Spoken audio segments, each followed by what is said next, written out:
On vous souhaite la bienvenue à ériclatour.com. Il y a un gros samedi qui s'en vient. Ce samedi, 21h, Parc Géry-Boulet, à Saint-Jean-sur-Richelieu, 3e édition du festival Classica, avec un hommage aux Rolling Stones. D'ailleurs, dans quelques instants, on reçoit Sébastien Plante, le chanteur des Respectables, qui va être l'interprète invité.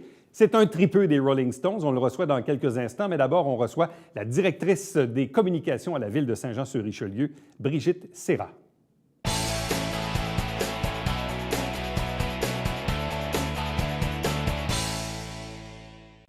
C'est un événement très attendu qui vient aussi un peu paver la voie à ce début d'été qui se fait un peu attendre côté temps et température. Mais c'est la présence du festival Classica au Parc Géry-Boulet. C'est ce samedi soir, 21h, et cette année, un hommage aux Rolling Stones. Pour en parler avec nous, la directrice des communications à la ville de Saint-Jean-sur-Richelieu, Brigitte Serra. Bonsoir et bienvenue. Bonsoir. C'est un événement important parce que, bon, quand on avait démarré ça il y a 2-3 ans, évidemment, en plus, c'était une soirée qui était totalement magnifique, hommage à Pink Floyd. Bref, ça avait attiré les foules et voir des dizaines et des dizaines de milliers de personnes. Donc, visiblement, la ville a toujours donc intérêt à maintenir cette activité. Ah, définitivement. Puis, justement, pour faire du pouce, la première édition, il y a eu 14 000 spectateurs. La deuxième édition, quand on a eu Queen l'année passée, on a eu 16 000 spectateurs. Là, à voir là, pour les Rolling Stones, mais c'est vraiment... En tout cas, pour moi, puis bien, pour la ville, là, je trouve que c'est un super moment où tu en as pour tous les goûts. C'est parce que c'est un rock symphonique, tu peux aller chercher autant la gamme de l'amateur, plus du volet classique, que la personne qui est en plus en musique populaire. Tu vas avoir des personnes, on va avoir les baby boomers qui vont revenir, mais qui peuvent faire découvrir ça à leurs petits-enfants. Fait que c'est vraiment un beau rendez-vous pour lancer l'été. Bon, en même temps, ça attire, oui, des Joannais, mais c'est un événement qui vient positionner aussi la ville pour aller chercher du touriste un peu extérieur. Parce que moi, si j'habite Sainte-Julie, Valleyfield ou même Montréal, et je sais que là, on a un hommage aux Rolling Stones, ou l'année passée, c'était Queen, ou l'année d'avant, c'était Pink Floyd, un concert en plein air, symphonique. Bref, ça attire et ça positionne la ville pour aller chercher du monde de l'extérieur. Clairement, puis c'était un autre des motifs, dans le fond, pour tenir l'événement à Saint-Jean-sur-Richelieu. On se rappelle que ça s'intègre dans un festival, fait qu'il y a déjà en partant ceux qui adorent la formule du festival Classica et qui, parce qu'ils connaissent la programmation ailleurs, vont décider de venir à Saint-Jean-sur-Richelieu. Puis il y a aussi toute la promotion autour de l'événement, donc c'est vraiment un vecteur de déplacement pour venir découvrir la ville. Donc, c'est ce samedi, 21h. Je pense que là, les gens commencent à être habitués pour se trouver un stationnement ou venir un peu à pied, stationner un peu plus loin. Il n'y a pas eu vraiment de cohue. À la grande surprise, transport collectif. Tout à fait. Transport collectif, les heures sont allongées jusqu'à minuit, transport gratuit. Je pense qu'aussi, il y a des gens qui ont déjà leur petite routine. Il y a des gens qui arrivent avant, ils profitent du Vieux-Saint-Jean. Ils peuvent aller manger au restaurant, ils peuvent aller magasiner un peu pour finalement être là pour 21 heures. Peut-être que j'en profiterais, par exemple, à ce stade-ci, pour ceux, les habitués vont penser à leur chaise. Pour ceux que ce serait leur première fois, c'est vraiment intéressant d'apporter sa chaise pour être capable de pouvoir relaxer puis vraiment s'imbiber de ce concert-là. Les chaises pliantes sont acceptées. Oui, il y a même un endroit réservé. Et parlant des réservations pour les restaurants, je vous invite à réserver. Si vous avez pour idée de souper dans le centre-ville samedi, peut-être le temps d'appeler là. Oui, immédiatement. Tout à fait. C'est une belle collaboration aussi que la ville a établie avec Classica. Oui. C'est une équipe qui est hyper dynamique. Puis je dirais, tu sais, souvent, il va y avoir les mots clichés de partenariat, mais finalement, c'est la fusion, ça fait juste à la fin. Mais c'est vraiment, dans ce cas-ci, il y a vraiment une intégration, puis une compréhension du marché. Puis non, c'est un plaisir de pouvoir travailler avec cette équipe-là. Bon, autre événement aussi qui va s'en venir et qui permet encore une fois de positionner la ville sur l'échiquier des grands événements. Saint-Jean avait déjà été l'hôte de la boucle du défi Pierre Lavoie. Sauf que là, cette année, Saint-Jean-sur-Richelieu fait partie de l'une des étapes du grand circuit de ce défi Pierre Lavoie. Et ça s'en vient chez nous le 16 juin. 16 juin. Donc, effectivement, on sera, dans le fond, le début de la 11e étape, qui se trouve être l'avant-dernière étape d'un circuit de 12, évidemment. Oui. Les cyclistes sont attendus vers 3h30 du matin. Le départ, le volet plus protocolaire va se passer vers 8h10 le matin pour un départ des cyclistes à 9h le matin. J'invite vraiment les Joannais. Moi, je suis très fière d'habiter la région. Je trouve que les gens sont hyper chaleureux, hyper dynamiques. Donc, ce serait le fun qu'on ait encouragé les cyclistes pour la suite de leur parcours. Bon, parlons de vous un peu maintenant. Donc, vous le dites, vous habitez Oui. Saint-Jean-sur-Richelieu depuis quelques années déjà. Oui. Et puis là, c'est ouvert un poste il y a presque un an maintenant aujourd'hui, là, une direction communication à la ville. C'est aussi un changement au niveau de la division de la ville. En quoi aviez-vous cet intérêt de postuler sur ce boulot de directrice des communications à la ville de Saint-Jean-sur-Richelieu? Comment c'est arrivé, ça, sur l'écran radar de Brigitte Serra? C'est arrivé à tout hasard. C'est vraiment une amie qui m'a dit je pense qu'il y a quelque chose de vraiment intéressant pour toi. Et puis, de fil en aiguille, ça fait son chemin. Je reviens sur l'intérêt. Je pense qu'au niveau professionnel, je suis rendue à l'âge où je peux choisir vraiment. Puis pour moi, c'est important d'avoir la passion, de croire au produit, de croire à la mission. Puis moi, je suis nouvellement joannaise, je suis arrivée en 2013. Puis c'était un choix de lieu de résidence parce que je trouve que Saint-Jean-sur-Richelieu a plusieurs atouts. D'une part, je trouve qu'il y a un bel équilibre entre une ville qui est en effervescence, mais qui également, c'est pas dénaturé, puis que les gens se parlent encore. Fait qu'il y a comme une espèce de mentalité de village, mais je le dis de façon positive, mais dans un cadre d'une ville qui est quand même très grosse. Puis quand j'ai vu qu'il y avait la direction, je regardais quels étaient les mandats. Parce que pour moi, ça aussi, c'était très important. Puis on parlait beaucoup d'expérience citoyenne, de services intégrés, de rayonnement de la marque. Et ça, c'est tous des mandats. Je trouve ça le fun que autant le volet administratif que politique ait décidé de mettre de l'avant l'expérience citoyenne. Puis en étant joannaise, mais je me disais, oui, je veux faire partie de ce mouvement-là. Bon, parlez-nous de vous un peu sur la Brigitte Serra d'avant Saint-Jean-sur-Richelieu, parce que, bon, on constate que vous habitez Saint-Jean depuis 2013, avec à l'époque un boulot à Montréal. Donc, les allers-retours Saint-Jean-Montréal, vous les avez faits? Oui, donc, clairement. Vous savez c'est quoi? Hein? Clairement. Ça va pas pour le mieux, disons. Ça va pas pour le mieux. Mais en même temps, vous avez travaillé aussi en Outaouais, vous avez travaillé également à l'étranger. Bref, juste peut-être nous dresser un peu un portrait du profil professionnel. Oui, j'ai un parcours un peu atypique. Donc, sans faire toute la genèse, j'ai fait partie de celles qui ont ouvert les casinos. Donc, le mouvement, le Casino de Montréal, le Casino du Lac-Lémy, qui était à l'époque le casino de Hall. Et puis, cette expérience-là m'a amenée à aller à l'étranger. Donc, j'ai été 7 ans de temps en Europe. Et j'étais avec la compagnie Hyatt, pour ceux qui connaissent les hôtels. Donc, j'ouvrais des hôtels-casinos avec l'entreprise. Et puis après ça, je suis revenue faire ma maîtrise à Montréal, à HEC Montréal. Puis c'est à ce moment-là que j'ai eu le choix parce que à ce moment-là, j'étais au début trentaine. Donc j'avais un choix à faire. Si je retournais en Europe, clairement que je finissais ma carrière à l'international. Puis c'est des choix à faire parce que ça veut dire que tu vois moins ta famille, déjà que ça faisait 7 ans. Puis j'ai décidé de rester, dans le fond, à Montréal. Un retour aux sources au Casino de Montréal, où j'ai eu, à ce moment-là, j'avais des grosses équipes de travail. Là.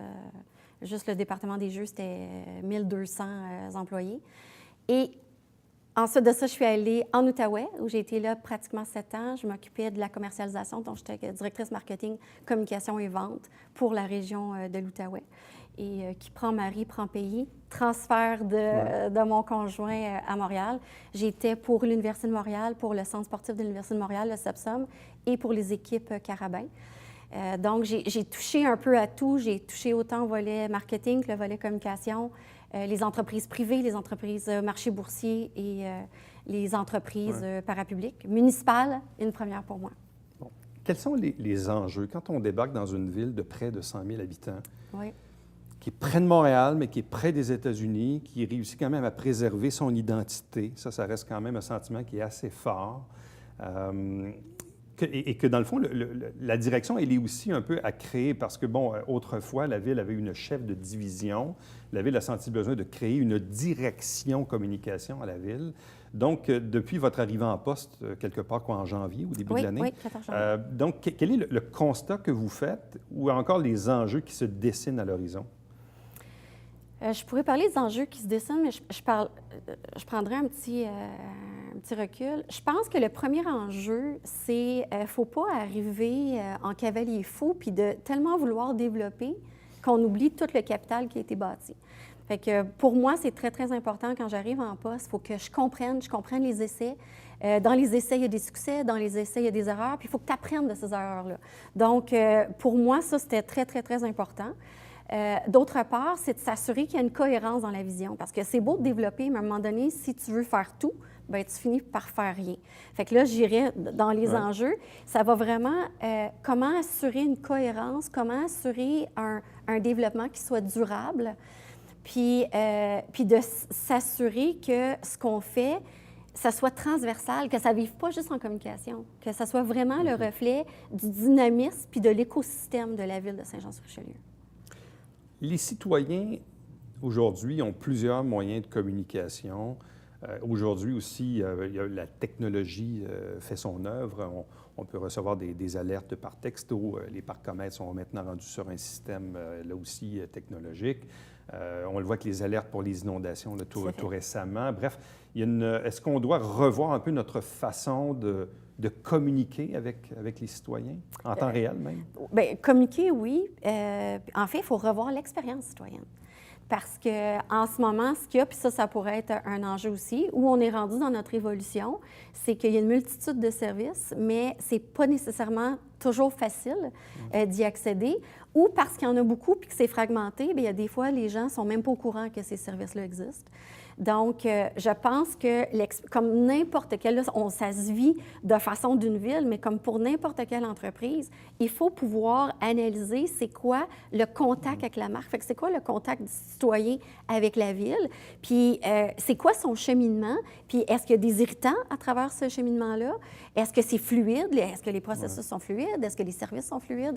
Fait que je pense qu'il y a une grosse analyse à faire. Puis clairement, bon, vous le mentionniez avant, clairement, avec les nouvelles technologies, quand on va arriver dans cette analyse-là, on va pouvoir voir c'est où que la technologie peut intervenir. Alors donc, on le rappelle, Brigitte Serret est la nouvelle directrice des communications à la Ville de Saint-Jean-sur-Richelieu. Donc, en poste depuis janvier. Oui, donc déjà, quelques mois ont passé depuis. Et là, évidemment, on en parlait en début d'entrevue, bon, cette étape là, du défi Pierre Lavoie qui arrive à Saint-Jean le 16 juin, mais tout juste avant, et ce samedi 8 juin, c'est l'hommage aux Rolling Stones avec le Festival Classica qui est chez nous au Parc Jerry Boulet à 21h. Donc, un gros merci. Merci beaucoup. À la prochaine. Et d'ailleurs, restez avec nous parce qu'on va rester un peu sur le même sujet de l'hommage aux Rolling Stones, parce que parmi, vous savez, l'an dernier pour Queen, c'était Marc Martel, qui est d'ailleurs originaire de Saint-Jean-sur-Richelieu, qui était le chanteur invité. Et puis, cette année, pour l'hommage aux Rolling Stones, c'est Sébastien Plante, le chanteur des Respectables. Donc, on le rejoint. Il est à l'extérieur de Saint-Jean-sur-Richelieu. On y parle tout de suite après la pause.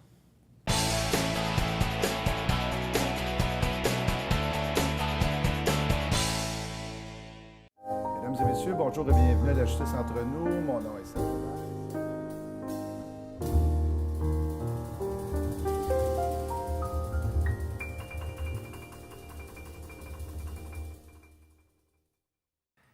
Salut, c'est Alexandre Baudouin. Et François Trépanier. François, cette semaine à Sport Express, Monsieur Claude Raymond. Oui, ça sent-tu le retour du baseball à Montréal, Alex? Oui, monsieur, pour parler d'autre chose aussi, ça Oui, la classique, le faux Claude Raymond, tournoi de golf et j'en passe. Ne manquez pas ça.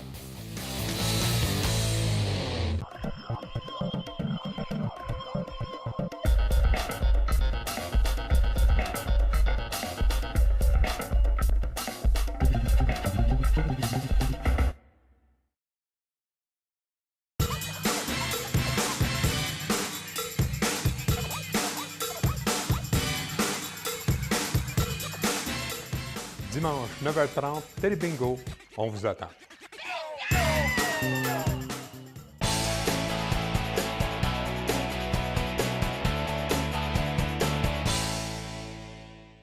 On a parlé il y a quelques instants dans l'émission. C'est une soirée qui est grandement attendue que celle du Festival Classica. Et cette année, un hommage aux Rolling Stones. Donc, c'est présenté ce samedi à 21h au Parc Jerry Boulet à Saint-Jean-sur-Richelieu. Jusqu'ici, la météo semble encourageante. Et on le sait, on a eu aussi dans les dernières années hommage à Queen, hommage à Pink Floyd, cette année Rolling Stones. Et le chanteur invité, celui qui va être parmi nous, c'est le chanteur des Respectables, Sébastien Plante. Il est avec nous. On le rejoint en quelque part sur la route dans la région de Québec. Salut, ça va bien? Bonjour Éric, ça va bien? Oui, merci. Explique-nous un peu comment cette opportunité s'est-elle présentée à toi?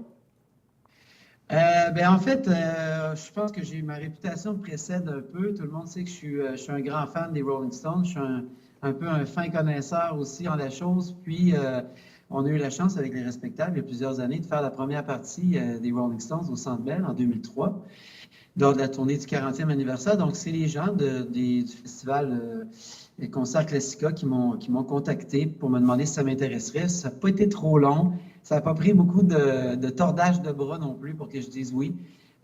C'est une expérience extraordinaire pour moi. Puis, étant donné que je projette souvent ça, je parle beaucoup des Stones, je parle souvent de ces influences-là. J'imagine que c'est une façon que ça me revient d'avoir cette opportunité, cette chance-là extraordinaire de performer un aussi grand concert avec autant de musiciens. Qu'est-ce que ça implique de chanter en plein air, un concert avec des musiciens? On est aussi donc avec un orchestre et tout ça. Est-ce que c'est une dynamique à laquelle tu as déjà été confronté dans le passé? Oui, j'ai eu le bonheur et la chance incroyable de performer 2 concerts, un avec l'Orchestre symphonique de Québec et un autre avec l'Orchestre symphonique de Montréal. C'était lors des week-ends pop symphoniques. Ça a été tout un honneur à ce moment-là, d'ailleurs, de pouvoir... et c'est ce que j'ai appris rapidement avec un orchestre symphonique et avec des gens comme ça, dans un setting comme ça, c'est qu'il n'y a pas beaucoup de place à l'improvisation. C'est-à-dire qu'il faut respecter les arrangements. C'est quelque chose qui est vraiment le fun. Puis c'est d'avoir, pour moi, c'est toute cette puissance-là derrière moi, cet engin-là de 90 chanteurs et musiciens de l'orchestre. Ça va être quelque chose de vraiment spécial pour ces chansons-là, dont certaines, surprenamment, que j'ai pas eu l'occasion encore de chanter en concert. Il y en a une couple que j'ai jamais chanté des Stones là-dedans. Ouais. Mais que tu connais, parce que tu connais les Stones. Oui, je les connais, mais je ne les avais jamais chantés. Okay. Donc, ça va être vraiment le fun. Les répétitions sont vendredi, évidemment, toute la journée. Et j'arriverai peut-être même jeudi soir sur place et samedi pour le concert. On annonce, comme tu l'as mentionné, de la belle température. Puis Dieu sait que cet été ne sera pas très long. Donc, profitons de chaque belle soirée. Bon, en même temps, tu dis, bon, là, tu vas arriver jeudi ou vendredi à Saint-Jean. Il y aura des répétitions. Mais évidemment, tout le monde a des agendas chargés. Tu es en plus, évidemment, à distance. Puis réunir 90 musiciens, c'est pas évident non plus. Donc, ça veut dire que les répétitions, ce ne sont que dans la veille ou dans les heures qui précèdent le concert qu'on peut vraiment pratiquer ensemble. C'est-à-dire qu'on reçoit le matériel, on peut le pratiquer tout seul chez soi, mais ultimement, il n'y a pas des jours et des semaines de pratique, là. Bien, en fait, pour chacun, oui, il y a des semaines et des jours de pratique de chacun dans les différents départements aussi. J'imagine au niveau des cordes, au niveau de la chorale qui va être là. Donc, c'est sûr qu'il y a des répétitions qui se font chacun de notre côté, mais on joint toute la chose. La sauce va lever vraiment quand on va se rencontrer. Mais on est tous des musiciens, on peut dire professionnels. Ouais. Donc, c'est là que ça se passe. Puis ça garde une certaine fébrilité aussi, je trouve, une certaine magie à la chose, parce que tout le monde sait ce qu'il y a à faire. On connaît les arrangements, on connaît les chansons, on connaît ce qui se passe. On met la touche finale ensemble en répétition, puis on arrive au concert, puis il faut qu'on saisisse le moment. C'est vraiment le fun pour ça. Qu'est-ce qui te fascine ou qu'est-ce qui te passionne dans la musique des Stones? Dans la musique des Stones, mais parce que moi, j'ai commencé à écouter les Stones, j'étais jeune adolescent. Il faut comprendre que ma relation avec les Rolling Stones, ça a commencé dans les cahiers d'école quand je dessinais le logo de la bouche des Stones à l'âge de 12, 13 ans, 14 ans. Donc, il s'est passé tout ça. La musique des Stones a fait partie de ma vie jusqu'à maintenant sur la planète Terre. J'ai toujours eu la musique des Stones pas trop loin dans tout ce que j'ai vécu, mes voyages, les amours, les réflexions, tout ce qu'on peut vivre dans notre vie chacun. La musique des Stones a toujours été proche de ça. Donc, au départ, je pense que j'ai comme, en tant que jeune adolescent, je me suis vraiment accroché à ce modèle-là. C'est le modèle Rolling Stones. C'est sûr que dans l'écriture, ce sont les Beatles qui m'ont un peu appris à c'était quoi des mélodies, c'était quoi écrire une chanson. J'ai comme puisé ça un petit peu avant les Stones, c'est les Beatles. Mais les Stones m'ont donné un exemple, m'ont donné le blueprint de ce que je voulais, en fait, de rêve de rock and roll quand j'étais un peu plus vieux. J'ai voulu former un band.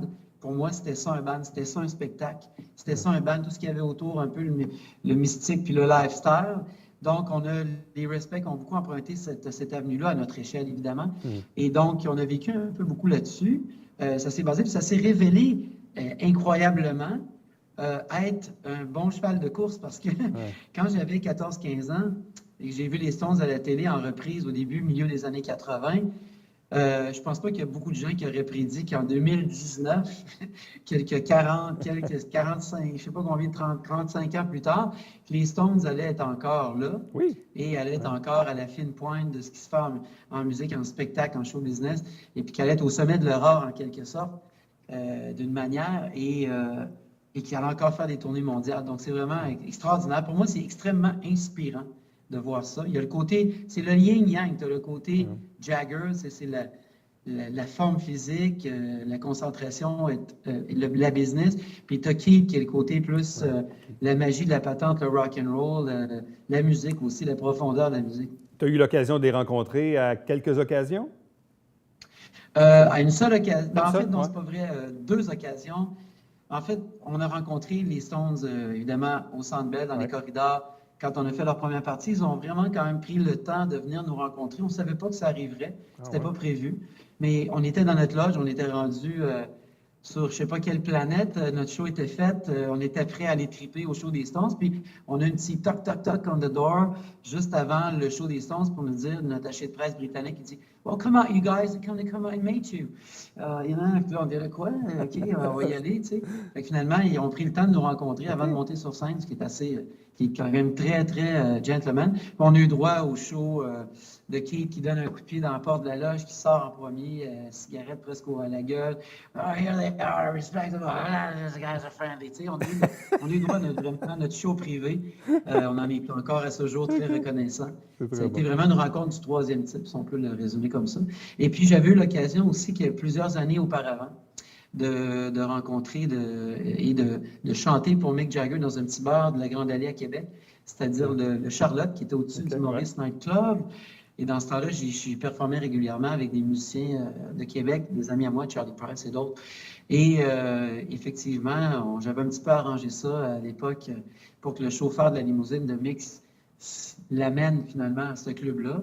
Parce que c'est très long à raconter toute cette histoire-là, mais ça a commencé comme ça avec une pétition avec les Respect en 97 pour faire la première partie des Stones au Colisée. À ce moment-là, on était un band de bar, on n'était pas signé, on n'avait pas de succès national, si on veut.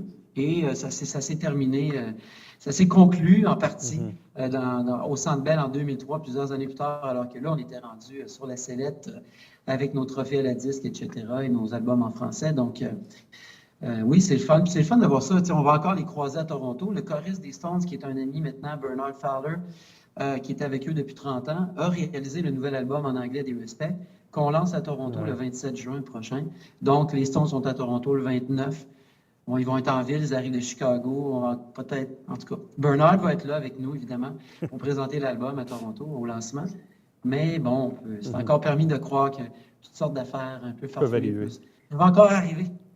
Et dis-moi, qu'est-ce qui se passe dans la vie des Respectables ces temps-ci et de Sébastien? Ben, en fait, en gros, pour les Respect, on est en train de faire un shift, de shifter le cap un peu, puis on est en train de retourner du côté anglophone un peu, c'est-à-dire qu'on fait le lancement de notre nouvel album anglo à Toronto le 27 juin, en présence de notre réalisateur Bernard Fowler, qui est également le vocaliste des Rolling Stones.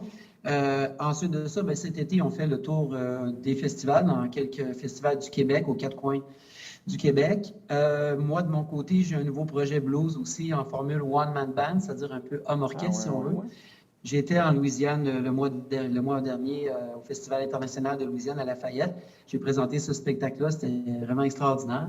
Je fais aussi beaucoup de spectacles cet été avec ça, au Blues de Tremblant. Les Respect vont d'ailleurs être... Il va falloir suivre, en fait, parce qu'il y a des choses que je sais, je pense, qui n'ont pas été annoncées encore. On va attendre un peu, je ne voudrais pas mettre les pieds dans les plats, mais on risque de se revoir. Bon. Et évidemment, tu es déjà venu quelques fois dans ta vie à Saint-Jean-sur-Richelieu, bien sûr. Oui. Un beau coin. Un très beau coin. J'ai même habité Farnham pendant 2 ans, quand mes filles étaient toutes jeunes. C'était, je pense, en 2007-2008, dans ce temps-là. Oui. Bon. Et d'ailleurs, c'est ça, parce qu'ici, il y avait, avec le Festival de Montgolfière, mais aussi le Deux-Rives ou le Cabaret Théâtre, des groupes comme le vôtre sont appelés à venir faire leur tour occasionnellement. Absolument. Puis on n'est pas à l'abri d'un retour à Saint-Jean-sur-Richelieu dans les prochains temps, dans un futur proche. Donc, rendez-vous ce samedi, 21h, au parc Jerry Boulet, avec du beau temps d'annoncer pour cet hommage aux Rolling Stones. Et juste pour les fins de l'histoire, parce que quand Classica avait proposé ce spectacle-là il y a 3 ans, bon, initialement, il y avait bien sûr un hommage à Pink Floyd et avec l'interprète invité était Lulu Hughes. L'année suivante, en fait, l'année dernière, c'était l'hommage à Queen avec Marc Martel, qui est un chanteur d'ailleurs qui est natif de Saint-Jean-sur-Richelieu. Ses parents habitent encore ici aujourd'hui. Et puis là, on arrive avec la 3e édition, hommage aux Rolling Stones, avec la présence de Sébastien Plante. Merci beaucoup, puis on a hâte, bien sûr, de te voir et de t'entendre ce samedi. Je suis en très grande forme, j'ai très hâte de donner un concert mémorable. Pour moi, ça va être au moins autant mémorable que pour les fans des Stones qui vont être là. Puis les gens en général qui connaissent, tout le monde connaît évidemment les Rolling Stones, mais même si vous ne connaissez pas toutes les chansons, ce sont les succès qu'on va revisiter de toute manière. Mais ça va être vraiment un événement unique parce que ça n'arrive pas très souvent des concerts symphoniques rock sur la musique des Rolling Stones. Il faut en profiter. Sébastien, moi, j'en profite. Merci beaucoup, puis merci de nous avoir accordé du temps et bonne route à toi. Merci, Éric. Merci. Gotta keep on rolling. Yes. Restez avec nous. Au retour, on vous présente la conclusion de l'émission.